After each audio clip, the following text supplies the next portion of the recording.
Welcome to the Create Today podcast. This show is all about how you can create the life you want one day at a time, no matter what kind of shit you've been through. I'm your host, Karen Stanley, and my gorgeous guest is Carey Weiss. She's a registered nurse and a mother of a beautiful little girl, and soon to be a rapid transformational hypnotherapist. So happy you're here, Carey. Thank you so much. It's going to be a blast. So Carey and I met in school. So rapid transformational therapy is the method created by Marissa Peer, for those who don't know it. And she's a brilliant genius who has been helping people free themselves from all problems that are just, keeping people from living their joyful, incredible life that they deserve. And I love it. And I'm a recent graduate, and Carey will be a recent graduate pretty soon. And so that's how we met. And we had a practice session a couple of weeks ago, or a month ago or so. And I wanted to bring her on to talk about her background and how she, became a therapist, and how she even found out. That's what I want to hear about first, but also her experience, both of our experiences with rapid transformational therapy and hypnotherapy, and how much of an incredible difference it's made in both of our lives. And so, Carey, talk to us about, how did you first even hear about RTT? Did you hear Marissa Peer first, or how did you even find this? You're a registered nurse, you're working in a hospital? I was working in a long-term care setting. I was an infection control nurse during the pandemic, so that was quite rough. And I was in this place in my life where I had just gone through a divorce, and I always had a subtle struggle with Western medicine, just not being able to get to the root cause. And so I have a big focus in like holistic health in my background, and I really help to encourage the people that I care for, my patients, residents, whatever, to navigate their health more in a holistic fashion, but then also to try to get more to the root cause. And so feeling kind of frustrated in the work that I was doing, and wanting to do more and take the education that I had and be able to apply it to help others. But I didn't feel like I had enough tools in my tool belt to be as impactful as I wanted to be.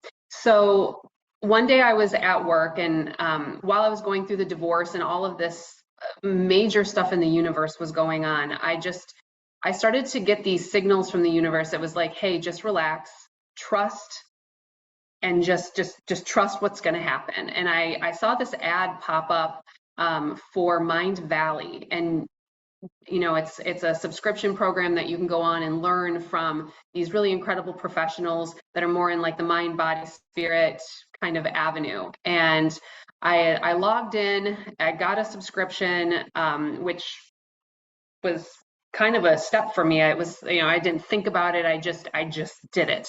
And the first program that I came to was Marissa's. And I was like, wow, this is really interesting. And at that moment, I was actually taking a trip to Mexico. So I started going through her program while I'm on the beaches in Mexico. And at that moment, it was like all the stars aligned, and it was like, this is what you are supposed to do. I had immediate response from her.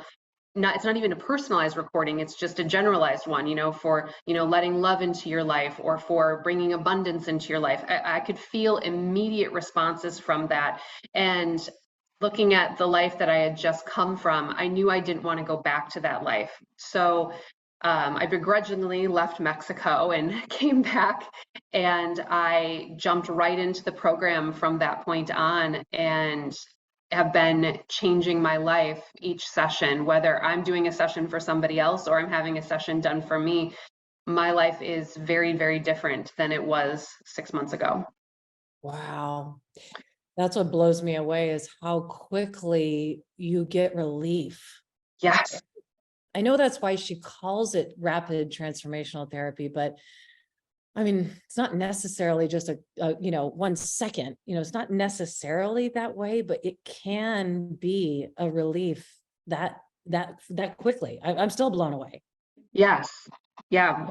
Most of my sessions just actually getting to the root cause of this is why I believed this.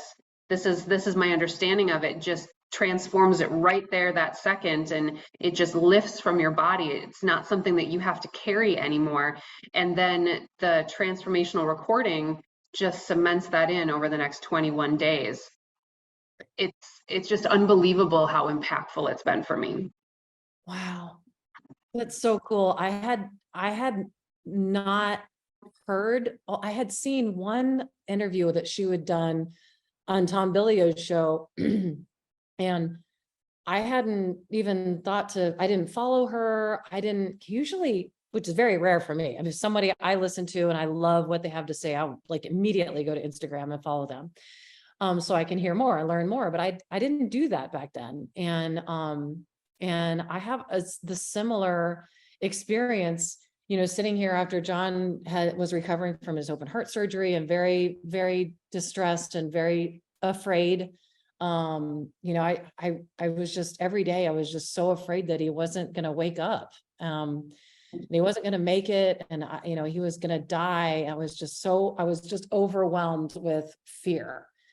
And I remember sitting here going, God, what really helps people? Like what actually works when you have despair and fear and anxiety and depression, like so many of my friends and family members have?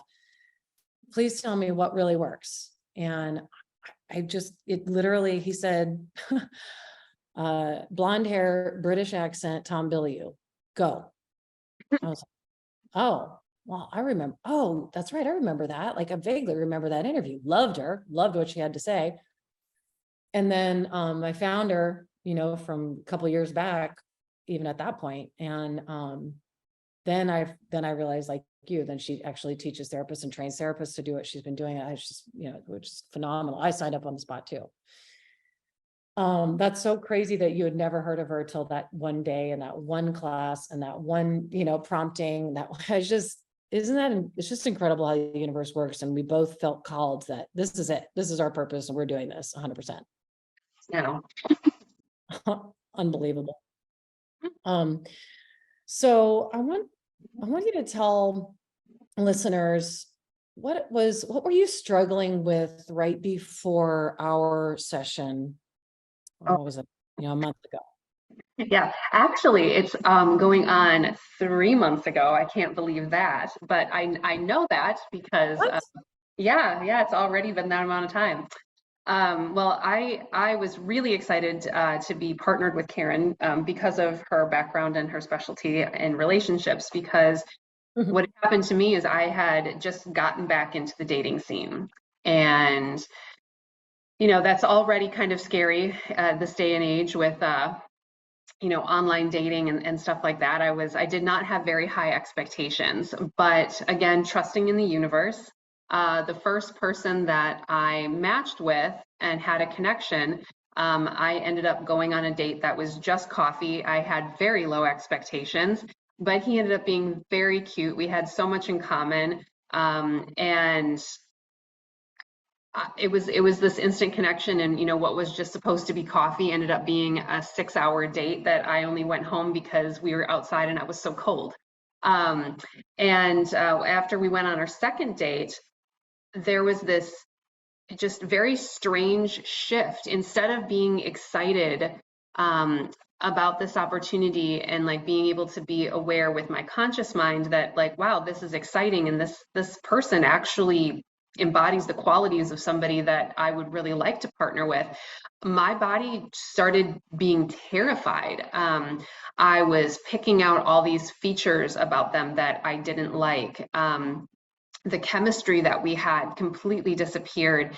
It was awkward and forced. And I was like, what is happening? Because as soon as I would leave him, we would, text message each other, and the chemistry was just on fire there. And I couldn't place it. So I went and I talked to my mom, and she's like, Carey, I do not see what you are seeing here. Like, he is cute and accomplished and he's kind and he's funny, and I don't get this. I think there's something going on with you. So right then is where I got partnered with you, and I was kind of giving you this background of like, I think this is somehow an internalized piece of me. This has nothing to do with him. This is me, and I don't understand it, and I need help. And you helped me get to the root cause of that. What's crazy is that you told me you were being like woken up in the middle of the night with panic attacks, Yes. right? Yes, Oh. totally. I forgot about that. Isn't that okay? Whoa, wait a second. Okay, 3 months later and one session, and she can't even remember having those symptoms. That Yeah, blows my mind. at like 3 in the morning, I would feel like I needed to go for a run to get this energy out of me. I was not sleeping. I was maybe getting 4 hours of sleep at night. I would have these just like rushes of adrenaline that would hit my body at all different times of the day. Gosh, I wasn't eating very much. I was in fight or flight like constantly. It was like it was unsafe to be in my body. It was wow, I couldn't. Karen, I can't believe I didn't even remember that. I can't either. That's so amazing. So she's telling me, can I please go first? I'm like, heck yeah, let's do it. And okay, great. Because for our training, obviously we have to do a certain amount of reflective practice sessions with other students. So they pair us up, quote unquote, randomly. Of course, neither of us believe in coincidences at all. And it's so cool. So I'm like, oh my gosh, yes, let's get to the bottom of this right now. So she went first as a client and me as the therapist. And man, I was asking her even this morning before we started recording, maybe we could just talk about some of the scenes that came up. And she goes, I can't remember them. And another thing that blew my mind, because what's so powerful about this whole process is that you won't even be attached at all to the root cause of your problem once you understand it and then let it go. Oh my gosh. So I had to remind Carey, once I reminded you, did you kind of like slightly remember, or does it, what happened when I reminded you about like literally you have a memory that you didn't remember in the womb, in your mother's body? Yeah, it was, it's interesting. Like I, after you reminded me of them, I wrote them down, and, I've got them in front of me right now. And normally when I would go back to a young memory like that, I can feel the emotion. But when I look at that, I just see words. Like, I'm familiar. I know exactly what these things indicate, but I don't carry the emotion that came with those memories. And one of them is not a memory because I don't actually remember being in my womb, in my mother's womb. But I did, when we went back in that session, I had the feeling. But what's amazing is that after you go there, you're able to just process that emotion out, because you carry it as even though I'm in a 41-year-old body, I carry the emotion at the time I learned it. So I'm holding this with this deep emotion with, from the brain of somebody that hadn't even been born yet, or in another scene, of a 7-year-old, and I'm holding that emotion so deep within inside of me. But once we're able to access that in the subconscious through hypnosis, your body is able to let it go, and it's not a part of you anymore. It's just oh yeah, that happened to me. It's no longer a physical, living, active memory. It's no longer a trigger in your body. It's just incredible, the difference. What's even more incredible, it's all incredible, but then Carey and I were talking last week about Bruce Lipton. He was just on Mark Hyman's podcast, literally talking about how when you're in the womb and when you develop your beliefs, it starts in the 3rd trimester of your life inside your mom's body. You can develop beliefs based on the emotions of your mother in the womb, which I didn't even know until we started this whole process. And he explains it why, because he's a cell biologist. I highly recommend we listen to that episode. And which obviously we would never remember, but think about how many beliefs or emotions that we are carrying around in ourselves that we're not even aware of. And then when a problem happens, like you really like somebody and you want to start dating somebody, just as one example of 1,000, and your body has physical reactions to it. Yeah, so in my case, what we learned with Karen's help guiding me through is that the reason that I was responding in such a fight or flight response, I was literally trying to protect myself because my younger self learned that being in relationships was not safe. So my first scene, I went back into my mother's womb. And my mother is a child of abusive alcoholics. And so she grew up in a pretty unstable environment where she had to kind of walk on eggshells and be very self-protective. And there was an issue where she got into an argument or some sort of emotional unsafety where she was speaking with my father. So even though I'm in the womb, I can feel her biological response to something is triggering her that is making her remember something from her past. And she's thinking to herself, did I make a mistake? Am I repeating my past?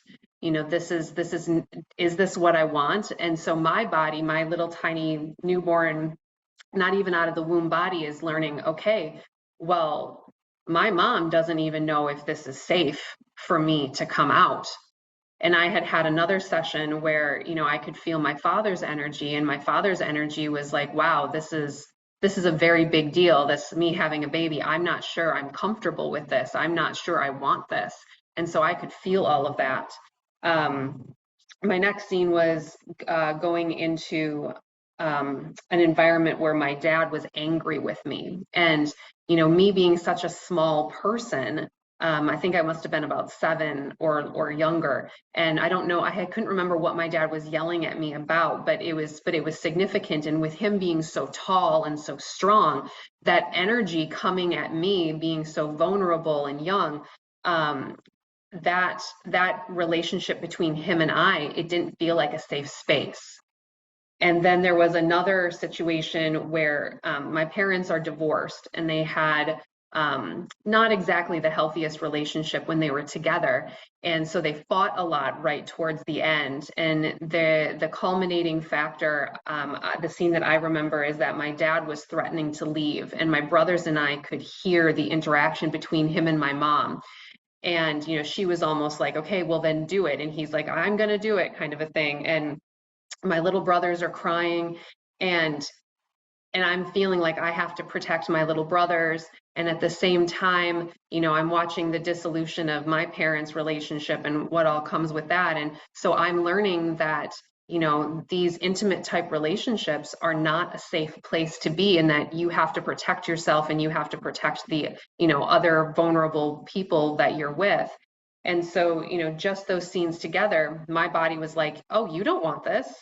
No, you've learned all along that you need to protect yourself from intimate relationships, which is fascinating because the relationships that I then went into in my adult life, now it's not every single one of them, but the vast majority of them were ones where I wasn't able to connect in an intimate way, meaning like I have this incredibly wonderful ex-husband. We were amazing friends, but because of both of our traumas, we both self-protect. And so we were not able to see each other as a safe space in order to, be actually in a truly intimate relationship with each other. And that's what resulted in our marriage. We're great, great friends today. But I knew that at the end of the marriage, I was like, wow, I do want to be able to deeply connect with a partner and to have them see me and to have them know me. And so to have made these choices to protect myself, intimate relationships are not safe. And then to see this play out and to meet a guy that was like, wow, like there is a potential that I could actually he sees me already in a deeper way than other people that I've met, and he has the building blocks to potentially be a great partner for me. Oh no, this is not safe. You do not want this. My Right.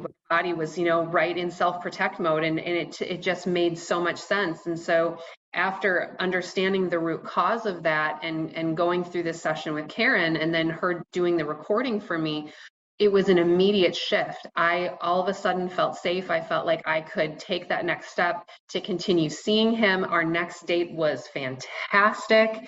It was, I mean, it was night and day. Like I could see him for who he was, for who he is, and make educated decisions where I'm thinking with my mind as well as my heart and my entire person. And I'm really, really grateful that I did, because we've been dating ever since, and kind of love him. Gosh, it gives me goosebumps all over my body, because it has nothing to do with me. It has to do with the method that we've learned, and how it helps you process the emotions and the things that you've been holding on to, that deep rooted belief that all of us carry some sort of deep rooted beliefs, from all of our well-meaning parents. I mean, there's no human being on the planet that can perfectly provide every single need for their children. Right. And we're all flawed human beings trying to figure it out as we go along. And we're all well-intentioned. We all want to be a great parent, but we all don't necessarily have all of the tools for all of the different ages and all of the things and the challenges that come up. It's not possible. But it's so powerful to realize, okay, this is the core belief that I've been holding on to. I wasn't even really conscious, not really. I mean, you kind of probably knew a little, subconsciously that, your parents' marriage wasn't amazing, and you probably developed some pretty strong beliefs. Like, I don't want a relationship like theirs, but it's not something you went around thinking about 24/7 at age 41, Yep. that I am not safe because of what happened to me when I was 7, right? Yeah, exactly. And it's so funny because, like, some of these beliefs, they can come from just completely simple, benign things that, you would never think that you would have built a belief off of. And yet there it is. Mine make pretty good sense, but you would never, using a conscious mind, you would never think that something that simple really would be the root cause, like at your core, for why you're responding the way that you are. And the ability to be able to take it away I mean, you spent an hour with me. My life changed. It's unbelievable. Just for listeners, I have a hard time explaining what hypnosis is like. It's like putting the nervous system to sleep, and tapping into that subconscious mind and kind of tapping into those beliefs. But maybe you can explain it a little better for listeners who have never been in hypnosis, or kind of might be a little bit afraid about it, or kind of freaked out, not really sure what it is. What does it feel like during the session when you're, quote, in hypnosis? Yeah, it just feels like you're relaxed.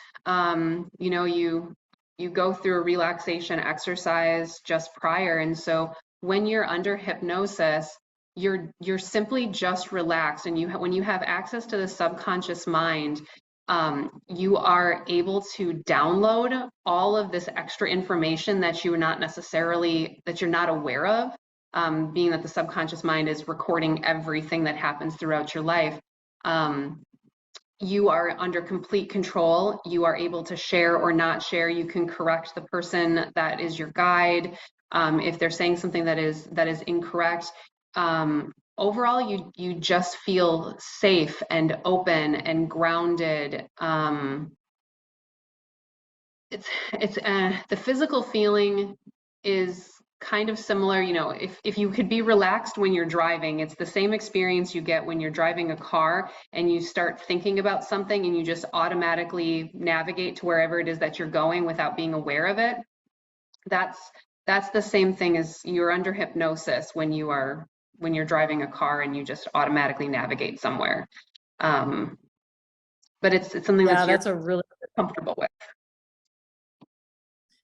That's a really good analogy, because all of us have had that feeling where you pull in and you go, oh crap, I don't even remember driving. I don't even remember how I got here, Mm-hmm. because you've driven it so many times. And so you don't have to physically maneuver your brain to tell you how to turn on the signal and turn right here. And all of the signals that you had to produce and consciously think about when you first had to start driving, when you first learned to drive. Mm-hmm. So I love that analogy. And also, your eyes are closed. And so you're spot on what you said about, you're just removing all of the distractions that happen in your conscious world 24/7. I think we're, bombarded with, I think the number is 17,000 messages a day, from text messages, from social medias, from our emails, from our talking, from our phone calls, from our, notifications. And, at least that's a number I heard a long time ago. Whatever the number is, it's probably triple now. And so we shut them all off and be able to get into a relaxed state. And they equate it to meditation, because meditation is just putting your brain into a theta state. And Mm-hmm. again, Bruce Lipton says that that's the state you're in when you're in the womb, which I had never heard before I heard him say that. In the womb, all the way through age 7, you're in hypnosis. And like you just said, your brain is literally building the program. You're just in hypnosis. You're gathering information, storing information, gathering information, and it's being stored away, whether you realize it or not. Yep, your programs are being downloaded, and that's how you navigate the rest of your life on, unless you're able to interrupt it with a technique like RTT. Yeah, it's so phenomenal. How quickly, so we have our session and you felt differently, like immediately, right? Mm-hmm. What did it feel like? For me, I feel a lightness, like there's like something has been like lifted off of my chest almost, like, and I'm elated to have had this problem and to gotten to the root and solved it. I feel almost like I'm being guided somewhere. Wow. But physically, yeah, I just feel lighter. And actually, sometimes you can actually see it in your clients, because their body actually rocks backwards, like their head tilts back and their chest comes up, and you can actually see it lighten and like actually come up off of their chest. Everybody's different, but when it's like an immediate lift, you can sometimes physically see it. Wow. And then that first night, did you listen to your recording the first day, or did you wait till the morning? Oh, I listened to it again right after we got out of our session, and then I listened to mine at night when I'm falling asleep. Yes, I was very good about that. I was very dedicated to wanting to get this problem out of my life, and I really enjoyed my recording. Well, thank you for saying that. I love recording. I love making the recordings, because I just know how powerful this whole method is. Did you wake up in the middle of the night, your first night? No, that was completely over. I actually continued, I started having vivid dreams. So oftentimes with me, when I get a really revelatory experience under hypnosis, my body continues to come up with links that were co-created, and I'll keep making these revelations. And so I'll do it, when I'm in my conscious life, but then also it'll get translated into my dreams, and I will have very vivid dreams. Sometimes just maybe the first 2 nights, but after working with you, I had it for about a week. Wow. Do you Yeah. remember any specifics from them? I mean, was it anything specifically like messages, or I don't know, anything profound was happening in your dreams? I'm sure, not that I can remember. It's just, for me, I don't tend to have very vivid dreams. It was almost like a detox. It was there, almost like it just needed to come out, and it was just so clear and vivid. But what's great is that you don't hold on to it. So it was almost like it was just a way of releasing what had been stored. Wow. Yeah, it's pretty cool. So cool. Thank you so much for doing this. I just, even listening to you, it just gives me goosebumps all over my body. And we talk about this all the time, how in love with this we are, and how transformative it is. And so thank you for being so articulate and helping us understand like really what happens and what happened to you specifically. I so appreciate you being so vulnerable. Oh, it's totally my pleasure. I just, when you have something that's this effective in changing somebody's life, you just want everybody to know about it. Yeah, I know. I want to shout it from the rooftops, but people already look at me like I'm nuts. So I think I won't. Yeah, bring Okay, maybe I will. it. Tend to be a little passionate sometimes.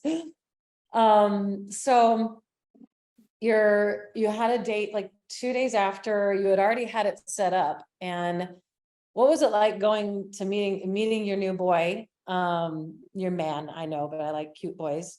Yes. Um, just tell us what it was like. Tell us what your life is like now. Oh, okay, great. So the next date, I wasn't so sure exactly how that was going to transpire, but as soon as he got there, it was like fireworks had been let off. And I mean, it was a really cute date. We had met to go mini golfing, and we had, been bantering back and forth about, who's going to show who up and stuff like that. And he actually showed up late, and he's never late for things. So he was really embarrassed, like that was making a bad impression on me or something like that. And he's like, he was so cute because he's kind of a dork, which I love about him. And he's like, I had this whole thing planned that I was going to show up, and I even went out to like Goodwill and bought like a fake putter so that I would like show up with my golf club, like looking like I'm a professional and I'm going to kick your ass kind of a thing. And I was like, That's oh, so cute. so cute. It's so cute. And literally right at that moment, like watching him in his own embarrassment, worried that he made a bad impression, but like actually going out of his way to do something dorky to make me laugh.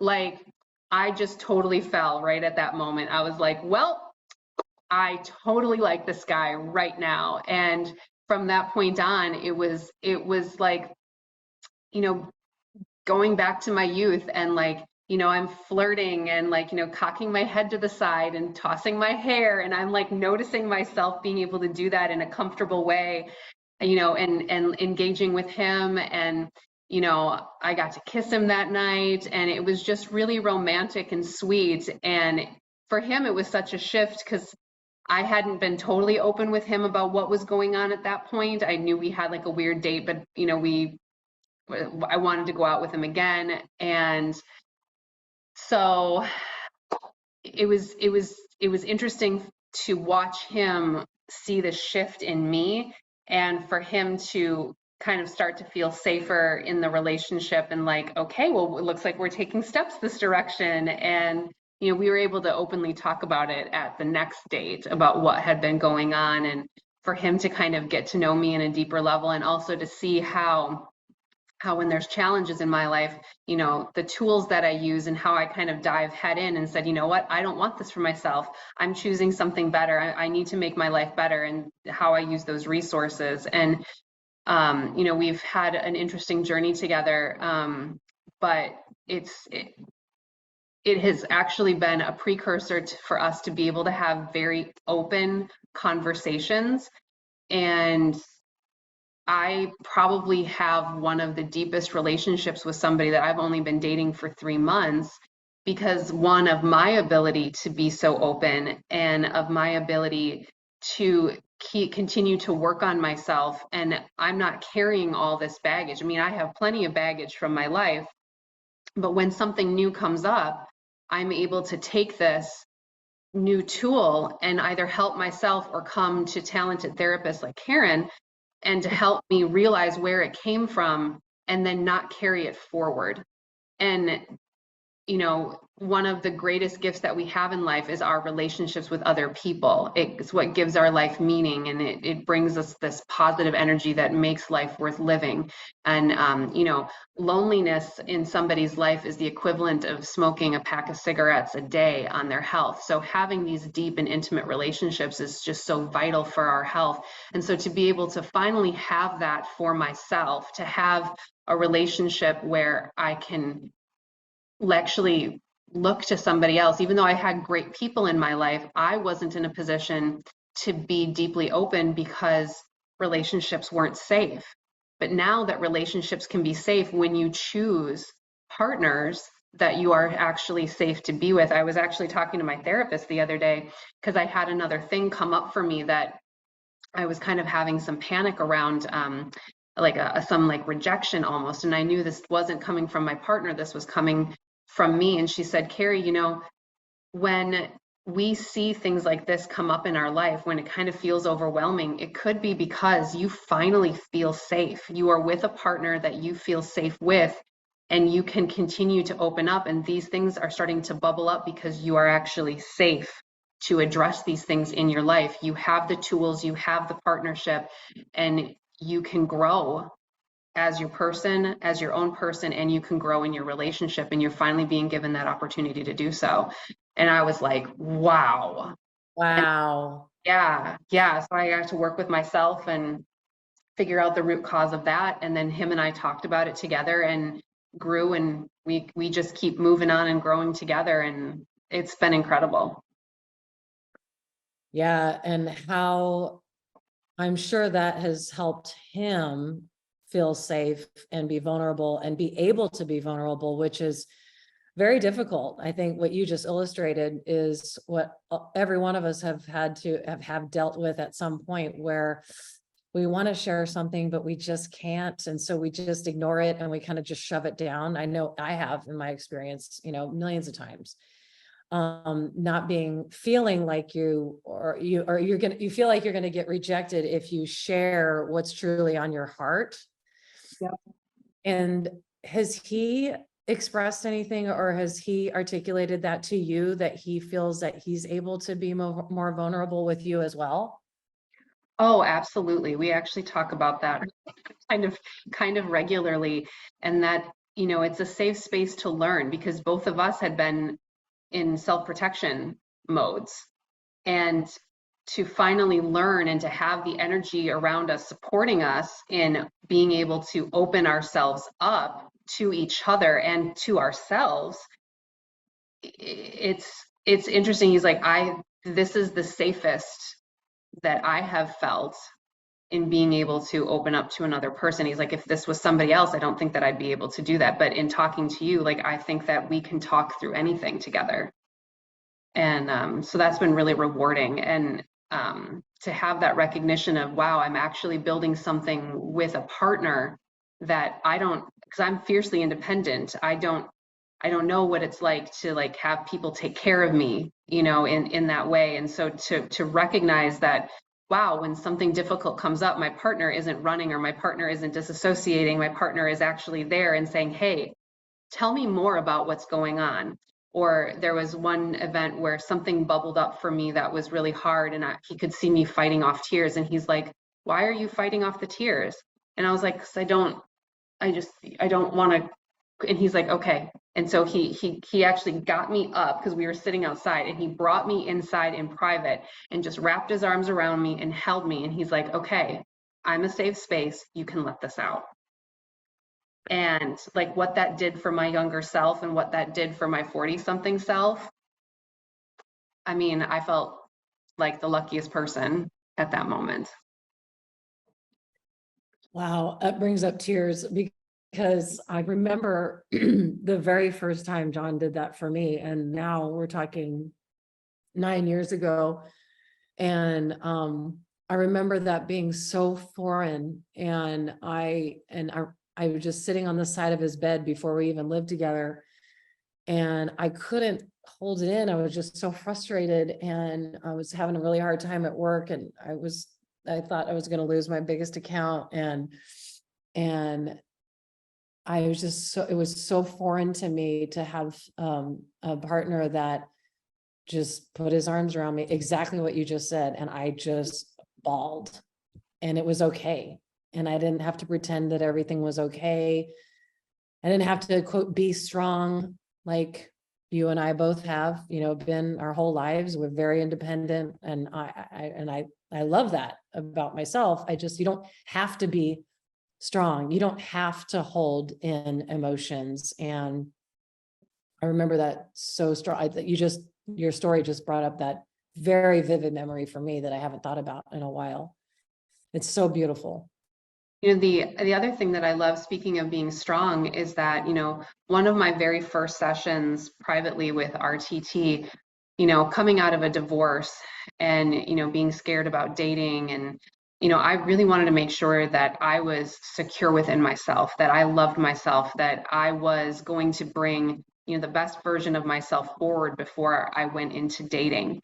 And so I did some work on where I learned that I was not enough, or that I needed to have someone in my life, that I couldn't be by myself. I got to do that. And so after going through and learning about where these deep-seated roots came from, when I decided to go back into dating, it was because I was finally confident and strong in myself and loving myself and being secure alone or with somebody else. Either route was going to be fine for me. So I didn't have to invest myself in, oh my gosh, I need this to work because I need to be with someone. I don't need to be with someone. I choose to be with someone that makes my life better. It's my choosing. I don't need it. I can have it because I'm worthy, because I love myself, because I'm deserving. I love that I got to do that healing of myself using RTT before getting into the dating world. And then once I run into things within the dating world, like we already spoke about, having this as a tool to come back to when old triggers come up and you get to face them. Like I really finally feel like I get to be the best version of myself because of this tool. It's absolutely phenomenal. I am so happy. It just thrills me to no end to hear you talk about it, to hear how good you feel and what a difference it makes. And I have all of the same experiences with my own therapy and my own RTT sessions. And I'm still seeing an RTT therapist because you're right. Other things they just come up, and you just don't know what's going to come up until they come up. And I go, oh my gosh, well, I am going to figure that out, and I'm going to get to the root cause, and I'm going to let it go, because now I know how powerful it is. It just completely changed my life. You don't have to live with these things. That's what's amazing, is that you have this amazing tool at your disposal. So you, instead of wondering where it came from and just having to live with these triggers, you can actually do something about it. To know that I can call up an RTT therapist and be like, hey, I'm struggling with this, I need help. And I can get a session booked, and boom, there we go. Relief. It's amazing to have that power. We are not victims in the world. We create the world that we live in. And this is a tool that allows us to heal our old wounds and improve the world that we are choosing for ourselves today. Amen, sister. You said that so beautifully, and you're so spot on. Wow. Talk about a mic drop. It's the best. Oh man, I love you. Thank you so much for being here and sharing with my listeners. And I think I'm going to transcribe this episode. I'm going to put it on my website too. Anybody who likes to read, and then you can put it on yours. And I just want to say thank you again for doing this and for being here. And thank you, listeners, for listening and for being here on my show and supporting my show. And God bless you. And please call us if you have any questions. Oh, Carey, tell people how people can find you. You can reach me via email at Carey, CAREY, at LML energetics.com. That stands for Love of My Life Energetics. That's such a cool name. I love that. And she's on Instagram now. I'll put all of her links in the show notes as well, obviously. Fantastic. God bless you. Thank you, Carey. Thank you. Thank you for having me, and thank you for changing my dating life. I appreciate it forever. It's absolutely my pleasure.